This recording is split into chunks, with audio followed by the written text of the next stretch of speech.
Jesus Christ our Lord. Amen. Louis and Evelyn there rented a furnished apartment, wrote a letter to their lawyer explaining their actions, took pills, and died in each other's arms. She had cancer, and he had suffered a stroke. Dr. Baer was a retired Stanford University professor in the medical school.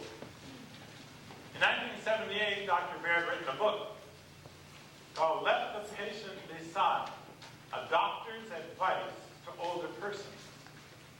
The purpose of the book, quote, to attempt to show you how to minimize your chances of ending your life in a nursing home and how you can prevent the medical prolongation of your act of dying, unquote. Some of the chapter titles are quite intriguing. When you neither live nor die. It's difficult to die in America. Doctors don't always know best. Death preferred. Treatment may be worse than disease. How much is enough? And the patient gives the orders. Well, what about the Bears' double suicide? Was it cowardly or was it courageous? Does it establish a dangerous precedent? Do people have the right to decline medical treatment? Do people have the right to die? There's a great deal of controversy these days about this subject, about the right to die, and this sermon is going to be controversial. 7 years ago, a Right to Die initiative on the California ballot was defeated. The main opponents were church groups. Well, my thesis this morning, my bias and my conviction is that we need to change the current climate of medical care and the relationship we each have to medical care, so that when God calls people home, we let them go. I believe God has called countless persons home who are now on machines or in nursing homes. Medical care, family instructions, and the law. The law prevented God's will from being accomplished. I believe God looks on countless persons in their misery and cries, let my people go. Let them go. Death is not the worst alternative. Especially for Christians who believe in eternal life, death is not the worst possible alternative. A woman in one of my former churches traveled frequently to Oregon to help her sister care for their aged father. At the age of 99, he had surgery for prostate cancer. 99!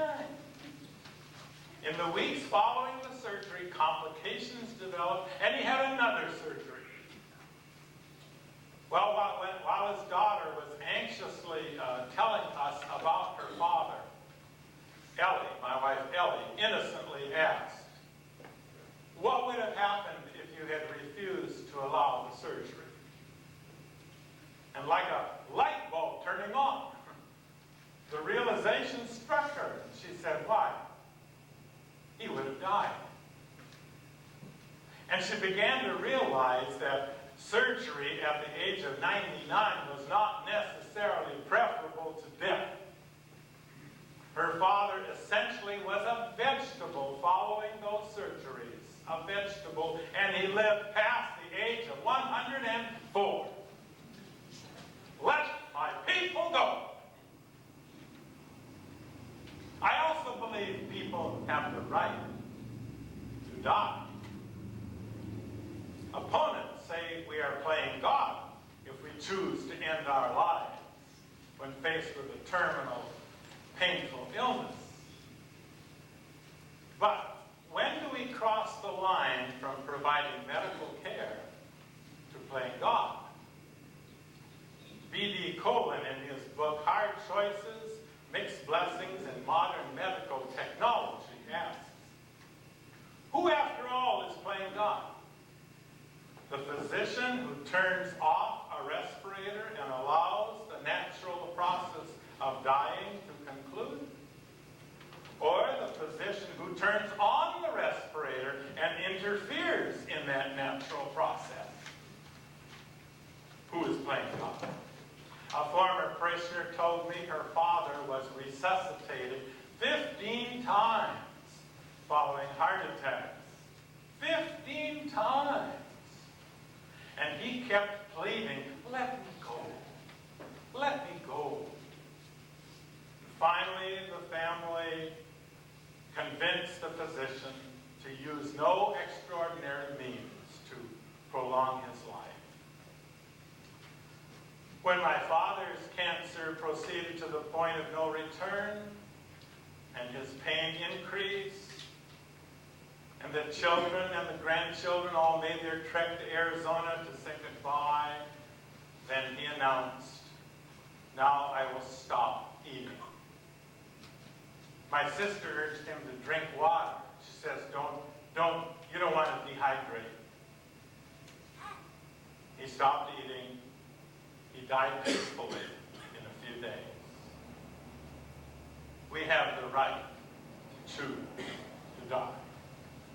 We have the right to refuse hospital care. You don't have to call 911. My grandfather had cancer, knew he had cancer in advanced stages, refused to go to the hospital, but in the last days when the pain was utterly unbearable, he went to the hospital and died in a few days. A difficult moral question to ask is, to what extent may a person choose to die? My uncle was terminally ill with cancer. He refused also to go to the hospital. And when the pain was unbearable, he took a gun, propped it up in a chair, and killed himself. Dr. Lewis and Evelyn Bear rented a furnished apartment, took pills, and committed suicide. Suicide is too strong a word here, I think. We're talking about persons terminally ill who are forced by society to a painful prolongation of life. Suicide has been considered a sin in Christianity for centuries. The Roman Catholic Church has called suicide an unforgivable sin. But the Bible, however, does not deal directly with suicide. The commandment, you shall not kill, refers to murder, not humane suicide. And when King Saul saw his 3 sons killed by the Philistines and he himself was badly wounded, he asked his sword bearer to draw his sword and to thrust it through him. The armor bearer refused.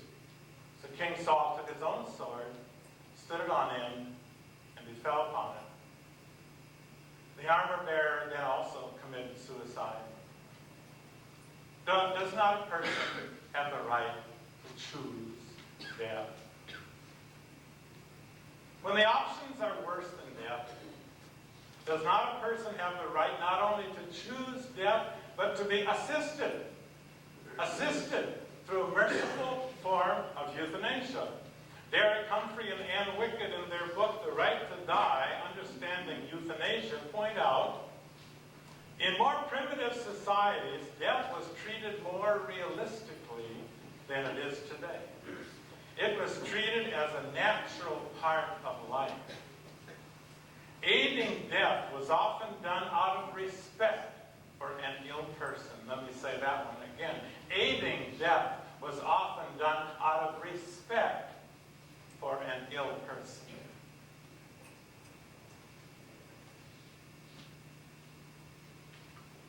My mother died of bone cancer, multiple myeloma. And when the chemotherapy was no longer effective, they gave her radiation treatments to no effect. She lived with us, she stayed with us the last 3 months of her life. We all knew that she was terminal. And I still remember the day she sat up in bed wearing her pink bed jacket, and she said to us, "Call Mary," that's my sister, "and tell her I want it over." She called my brother, she called her brothers and sisters. She told them she belonged to Jesus. She said goodbye, and then she told the doctor, "Now I want a shot."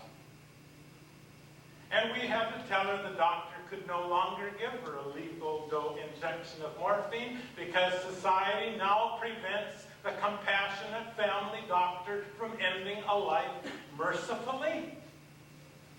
And we didn't know then what she would have to suffer the next 4 weeks. The terrible pain,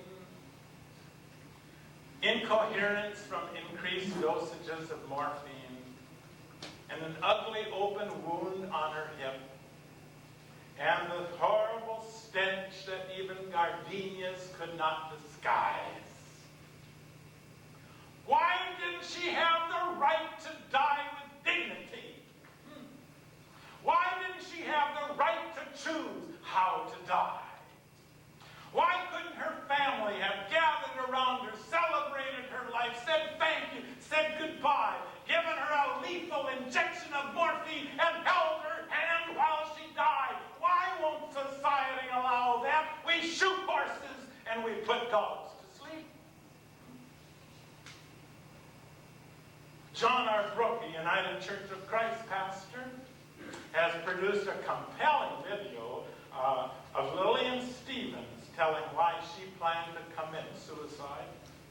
She knew she was at the end of her quality life, and rather than endure the dignity of a death she didn't want, and rather than becoming a financial burden and spending all that money, which might help someone living,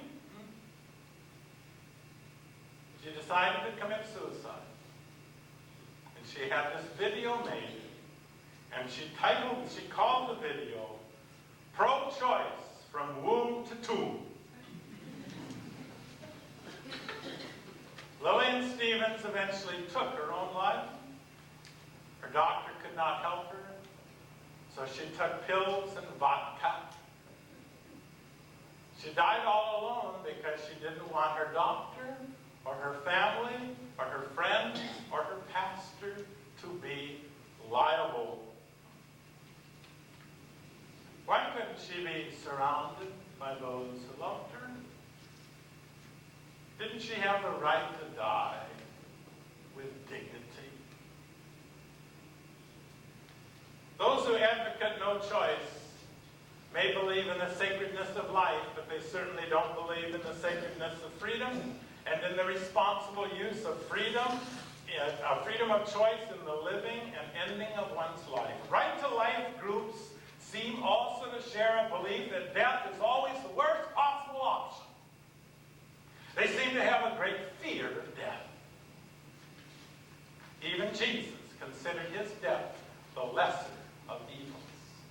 The lesser. Well, now, what can be done? If you basically agree with me this morning that the climate should be changed, so that when God calls people home, we let them go, I have 2 suggestions for action. First, obtain a durable power of attorney for health care for yourself. A durable power of attorney for health care creates a simple procedure whereby you can indicate your treatment preferences and designate an attorney in fact, usually a spouse or a child, to make decisions for you if you are unable to make them for yourself. The durable power of attorney for health care legally protects the physician as well as instructs the physician, as giving instructions for the physician to follow. That's the first action. Secondly, to do something, share the sermon. Send a copy of this sermon to our legislators at the state and federal level. Send it to your doctor. Share it with your family members. And or ask friends to watch the video on Thursday at 1 o'clock, Channel 11, the video of this sermon. Ask them to watch it and make a copy of it and share the video with others. The context within which I place this call for the right to die, the context is our Christian faith. Death is not the end. Oh, death, where is your victory? Oh, death, where is your sting? Death is not the end. And through death, God calls us to a new adventure. Jesus has prepared a place for each of us, a place in God's mansion filled with the glory and the wonder and the love of God. What an adventure. Therefore, we face death courageously and hopefully, not with fear and apprehension. We face death